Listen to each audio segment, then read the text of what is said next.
ये जो संजू बिटिया जी की तरफ से 101 मुद्रा दान और ये भगवान का अचला और प्लस जो है माला जो हमें अर्पण किया है भगवान, इसी प्रकार से जिस प्रकार से इन्होंने हमारे गले में माला धारण कराया है भगवान, हम यही व्यासपीठ से आशीर्वाद देते हैं कि भगवान जब भी इनका विवाह हो तो इनका मंगल सूत्र सदा सलामत रखे भगवान भोलेनाथ। और जिस प्रकार से इन्होंने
लक्ष्मीपति की जय। ये शिवम डॉक्टर भैया जी की माता जी की तरफ से 51 मुद्रा दान हुआ भगवान का प्रसाद इन्होंने भगवान पर अर्पण किया है। भगवान धन धन से भरपूर रखे, सुखी व संपन्न बनाए रखे।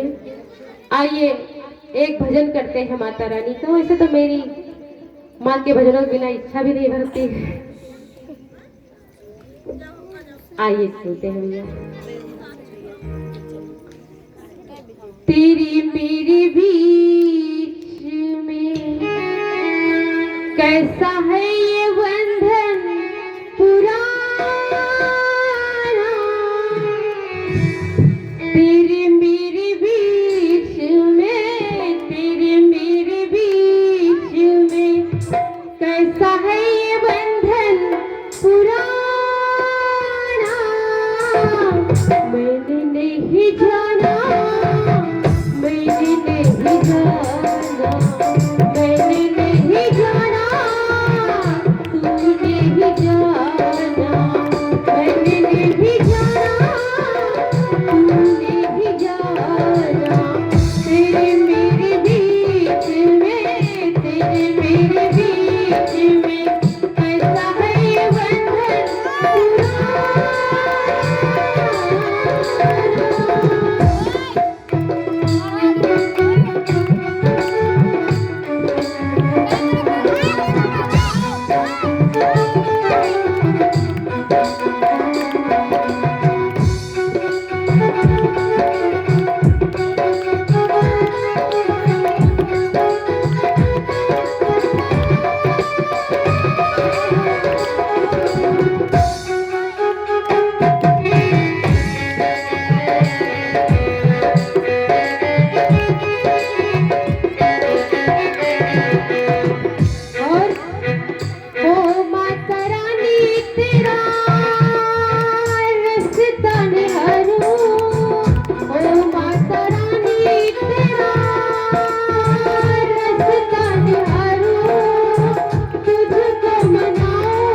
तेरे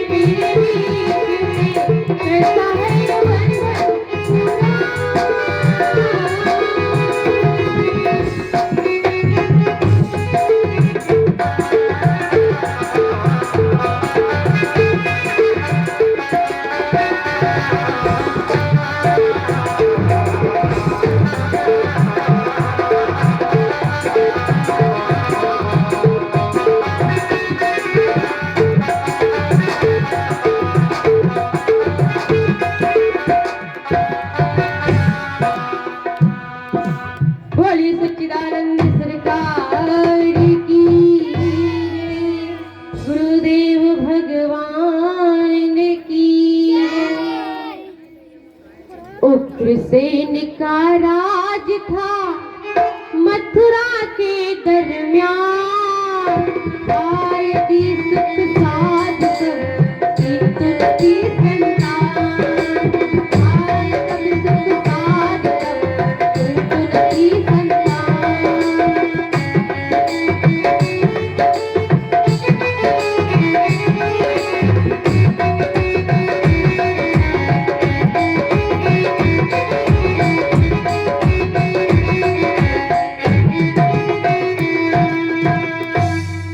सच्चिदानंद सरकार की। ये जयकारा कहाँ लेकर के जाओगे? घर में रखोगे क्या बने हैं? उसको नमस्ते बोलोगे क्या? घर में ले जाकर के रखोगे तो बोलो जोर से, वो सच्चिदानंद सरकार की। अभी पावर आया नहीं, खाया नहीं हो गया? ये पूछ रहे और ये बताया जा रहा है कि जयकारा लगाओ तो कोई लगाता नहीं। अभी दोपहर की पाली में बताया था कि लक्ष्मी नारायण का अगर नाम नहीं लिया तो गड़बड़। तो बोलो श्री सच्चिदानंद सरकार की, गुरुदेव भगवान की। उग्रसेन का राज था मथुरा के दरमियान। उग्रसेन जो राजा थे बड़े ही धर्मज्ञ राजा थे, बहुत ही दयावान, प्रजा को अपने पुत्र के समान मानने वाले, बहुत ज्यादा इनको प्रजा मानती भी थी और प्रजा को कभी कष्ट भी नहीं देते थे। संतों ब्राह्मणों को भी ये सेवा में उनकी कोई कमी नहीं होने देते थे। इतने अच्छे उग्रसेन राजा हुए। इनके पास भी सब कुछ तो था, परंतु क्या नहीं था? सब राजाओं के पास यही होता, संतान नहीं थी। इतने ग्रंथ मैंने पढ़े हैं ना, तो बस संतान नहीं थी। भगवान ने उलझन क्यों पैदा हो जाती? संतान नहीं थी। तो ये जो है महाराज उग्रसेन के सब कुछ तो था, परंतु क्या नहीं था? संतान नहीं थी। और इनकी पत्नी का नाम भैया है पवन रेखा। ये सतवंती नारी थी, पतिव्रता नारी, बहुत ही सुशील स्वभाव की और वह सुंदर, अद्वितीय सुंदर भी थी। अद्वितीय सुंदर का अर्थ होता है भैया जिसकी किसी से तुलना ही न की जा सके, एकदम हटके उसको कहते हैं अद्वितीय सुंदर, है ना। अभी कोई सभी सभा में आ जाए, नहीं नहीं कोई बहुत ज्यादा विचित्र है, अरे देखो देखो, हमको लगा भाई ऐसा लग रहा है मानो स्वर्ग लोक से कोई अप्सरा आ गई हो। और जो अप्सरा आ गई हुई है तो शब्द बोला जाएगा, लेकिन कहीं लड़का रही आप, अब उसको क्या बोलोगे? अप्सरा तो बोला जाएगा, लेकिन उसको क्या बोलोगे? हाँ? अप्सरा, अप्सरो तो इस प्रकार से ये जो पवन रेखा है बहुत ही सुंदर है, अद्वितीय सुंदर। अद्वितीय सुंदर का अर्थ होता है कि किसी के साथ गणना न की जाए, इतनी सुंदर थी वो। और सतवंती नारी भी थी, प्रति प्राण नारी। क्या हुआ? महाराज को जब परेशान देखा और प्रजा में भी उथल पुथल होने लगी कि बताओ अगर महाराज उग्रसेन के न रहने के बाद ये उत्तराधिकारी कौन बनेगा इस राज का? और इतने अच्छे हमारे राजा हैं, और राजा के साथ साथ में अगर इनका कोई वंशज हो जाता, उत्तराधिकारी हो जाता तो बहुत अच्छा होता। इधर तो परेशान ज्यादा थे, लेकिन पवन रेखा ने देखा कि पति देव हमारे बहुत परेशान हैं, तो पवन रेखा कहने लगी स्वामी आप क्यों इतना परेशान हैं? कहा कुछ नहीं देवी, बस ऐसे ही। पवन रेखा कहने लगी स्वामी मेरे विचार में एक सलाह है। कहा मुझे पता है कि संतान हो सकती है अपने घर में। कहा देवी अगर तुमको पता था तो पहले बता दिया होता। और बताओ देवी अपने घर में संतान कैसे हो सकती है? पवन रेखा कहने लगी स्वामी मुझसे कोई संतान नहीं हुई तो आप दूसरा विवाह कर लीजिए, उससे संतान हो जाएगी। उग्रसेन ने कहा बस देवी बस, अब कुछ मत कहना, कुछ मत कहना। अगर संतान होगी तो तुमसे भी हमको मिल सकती है, और नहीं होगी तो दूसरी वाली से भी नहीं मिल सकती। मुझे नहीं चाहिए संतान, हो या ना हो। अगर संतान प्रभु की इच्छा होगी तो देंगे, और उनकी नहीं इच्छा है तो नहीं देंगे, और यदि उनकी इच्छा हो गई तो तुमसे भी हमको प्राप्त हो जाएगा। देखो इतने धर्म प्राण राजा, थोड़ा हटके है ना कहानी। हाँ, दोपहर वाली से हटके है थोड़ी। तो इधर उग्रसेन ने कहा, देवी ऐसा करो, हमको लगता है कि महल में तुम रहते रहते घबरा रही हो, परेशान भी हो गई हो। कहा हाँ महाराज। तो कहा जाओ उपवन देखाओ तुम। पवन देखा।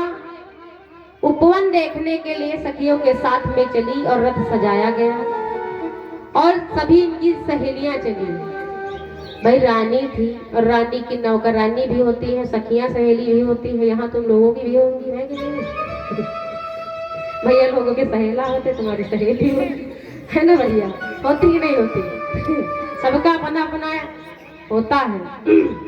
क्या हुआ कि चली पवन रेखा। जब पवन रेखा चली, पतिव्रता नारी, सतवंती नारी, और उसी उपवन में गई, तो उस उपवन में जो है एक ध्रुवमलिक नाम का राक्षस भी रहता था।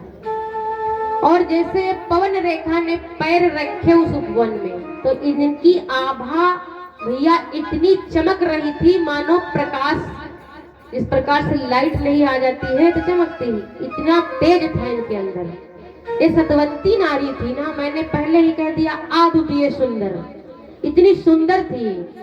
और ध्रुवमलिक नाम के राक्षस ने देखा कि पवन रेखा आई है, और देख करके बहुत प्रसन्न हो गया, बहुत प्रसन्न हो गया। मन में सोचा इनके पास हम सामने जा भी नहीं सकते, सामने ऐसे नहीं जा सकते हैं। तो ध्रुवमलिक नामक राक्षस ने जानते हो क्या किया भैया? उग्रसेन का रूप रख लिया, और जब उग्रसेन का रूप रख लिया तो आगे आया। तो पवन रेखा ने कहा, स्वामी आप यहाँ? आप? कहा हाँ मैं हूँ, आ गया हूँ। उन्हीं के शब्दों में बोल भी रहा है। तो कहा स्वामी आपको आना ही था तो संग चले आते। कहा नहीं, अब मेरा मन हुआ हम आ गए।